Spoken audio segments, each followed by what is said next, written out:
الحمد لله وكفى وسلام على عباده الذين اصطفى أما بعد. وعن أبي هريرة رضي الله تعالى عنه قال قال رسول الله صلى الله عليه وسلم قال الله تعالى الكبرياء ردائي والعظمة إزاري فمن نازعني منهما أدخلته النار. رواہ مسلم. معزز سامعین کرام، عزیزان محترم، میں آپ کے سامنے تکبر کی حقیقت، تکبر کی وجوہات اور تکبر کا علاج مختصر وقت میں یہ اہم بات پیش کرنا چاہ رہا ہوں. اللہ تعالی ہمیں عمل کے نیت سے کہنے کی اور سننے کی توفیق مرحمت فرمائے. میں نے جو حدیث آپ کے سامنے مسلم شریف کی پیش کی ہے، راوی ابو ہریرہ رضی اللہ تعالی عنہ ہیں. فرماتے ہیں کہ اللہ کے رسول نے فرمایا کہ اللہ تعالی فرماتے ہیں تکبر کرنا یہ میری چادر ہے جسے میں اوپر اوڑھتا ہوں، اور بڑائی یہ میری نیچے کی چادر ہے. اگر تم میں سے کسی نے اس کو اختیار کر دیا تو میں اسے جہنم میں داخل کر دوں گا. تکبر اور بڑائی یہ دونوں اللہ ہی کو زیب دیتی ہے. اللہ قرآن میں فرماتے ہیں وَلَهُ الْكِبْرِيَاءُ فِي السَّمَاوَاتِ وَالْأَرْضِ وَهُوَ الْعَزِيزُ الْحَكِيمُ. اسی کے لیے بڑائی ہے آسمانوں میں اور زمین میں، اور وہی زبردست ہے اور حکمت والا ہے. تو تکبر اور بڑائی اللہ ہی کو زیب دیتی ہے. اور بندوں کے بارے میں رب اکرم فرماتے ہیں ان اللہ لا يحب المستکبرین. اللہ تعالیٰ تکبر کرنے والوں کو پسند نہیں فرماتے ہیں. متکبر جو ہوتا ہے، تکبر کرنے والے جو ہوتے ہیں، ان کا انجام نہایت برا ہوتا ہے. شیخ سعدی علیہ رحمہ فرماتے ہیں تکبر عزازیل را خار کرد بزندان لعنت گرفتار کرد، کہ تکبر نے عزازیل کو جو فرشتوں کا سردار تھا اسے تکبر عزازیل را خار کرد، اسے ذلیل اور رسوا کر دیا اور ہمیشہ ہمیشہ کے لیے لعنت کا طوق پہنا دیا. کہ اللہ کے سامنے تکبر کیا. اللہ نے کہا کہ اسجدوا لآدم، سب کے سب فرشتوں نے سجدہ کیا، اور اس نے کہا کہ میں آدم سے بہتر ہوں اس لیے کہ آپ نے مجھے آگ سے پیدا کیا.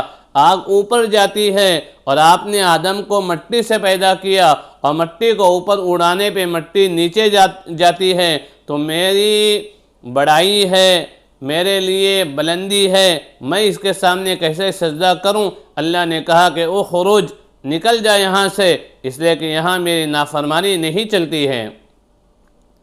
تو عزیز ساتھیوں، تکبر کرنا بہت بری چیز ہے.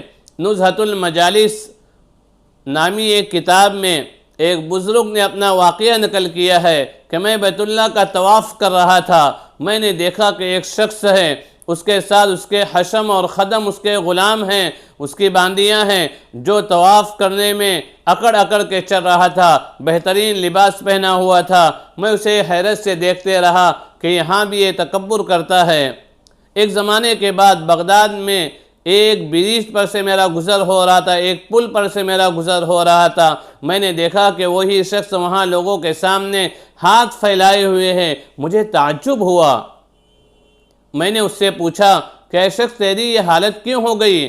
اس نے کہا کہ اللہ کے ولی، میں نے تکبر وہاں پہ کیا جہاں لوگ عاجزی اختیار کرتے ہیں بیت اللہ کے پاس، تو اللہ نے مجھے سزا دی کہ اب میں عاجزی اور مسکین بن چکا ہوں اور میں لوگوں کے سامنے دست سوال دراز کرتا ہوں.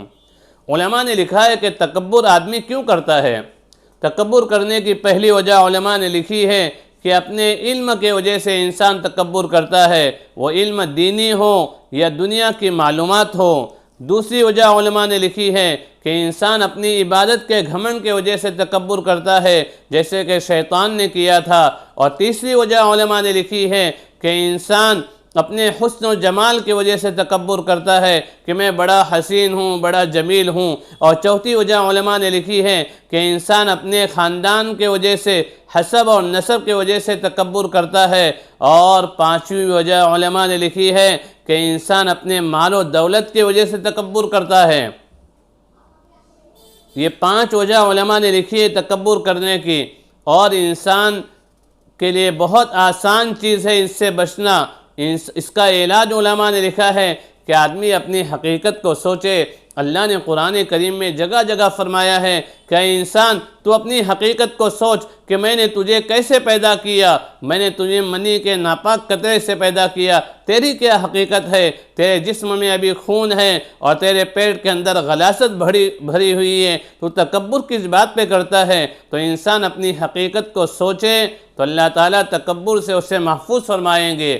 دوسری بات علماء نے لکھی ہے کہ انسان یہ سوچے کہ جو کچھ اللہ نے دیا ہے، یہ علم ہے، یہ عبادت ہے، یہ حسب و نسب ہے، اور یہ خاندان ہے، یا میرا مال و دولت ہے، یہ خوبصورتی ہے، یہ سب کے سب اللہ کی عطا کی ہوئی چیزیں ہیں جو اللہ نے اپنے فضل و کرم سے مجھے دی ہے، ورنہ میری کوئی طاقت اور مجال نہیں تھی۔ اگر آدمی اسے سوچے تو اللہ تعالیٰ اسے عاجزی کی توفیق نصیب فرماتے ہیں۔ تیسرا علاج علماء نے یہ لکھا ہے کہ انسان عاجزی والے کام کرے، لوگوں کی خدمت کرے، کسی کو پانی پلا دے اور کسی کے جوتے اٹھا لے، لوگوں کو سلام کرنے میں پہل کرے، تو انسان کے دل سے تکبر کیا ہو جائے گا؟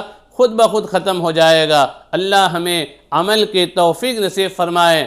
لیکن میرے عزیزوں، اچھے کپڑے پہننا، اچھے جوتے پہننا یہ تکبر نہیں ہے۔ مسلم شریف کی روایت ہے، اللہ کے رسول صلی اللہ علیہ وسلم نے ایک دفعہ ارشاد فرمایا کہ وہ شخص جس کے دل میں ذرہ برابر بھی تکبر ہوگا، وہ آدمی جہنم میں داخل ہوگا۔ صحابہ نے پوچھا یا رسول اللہ کہ اچھے جوتے پہننا، اچھے کپڑے پہننا کیا تکبر میں ہے؟ اللہ کے رسول نے فرمایا نہیں، اچھے جوتے پہننا اور اچھے کپڑے پہننا تکبر میں داخل نہیں ہے، یہ تو مطلوب ہے۔ ان اللہ جمیل یحب الجمال، اللہ تعالیٰ خود خوبصورت ہیں اور خوبصورتی کو پسند کرتے ہیں۔ پھر اللہ کے رسول نے فرمایا کہ تکبر یہ ہے کہ حق کا انکار کرنا اور لوگوں کو حقیر سمجھنا، یہ تکبر ہے۔ اللہ تعالیٰ میری آپ تمام کی حفاظت فرمائے، آمین۔ وآخر دعوانا ان الحمد للہ رب العالمین۔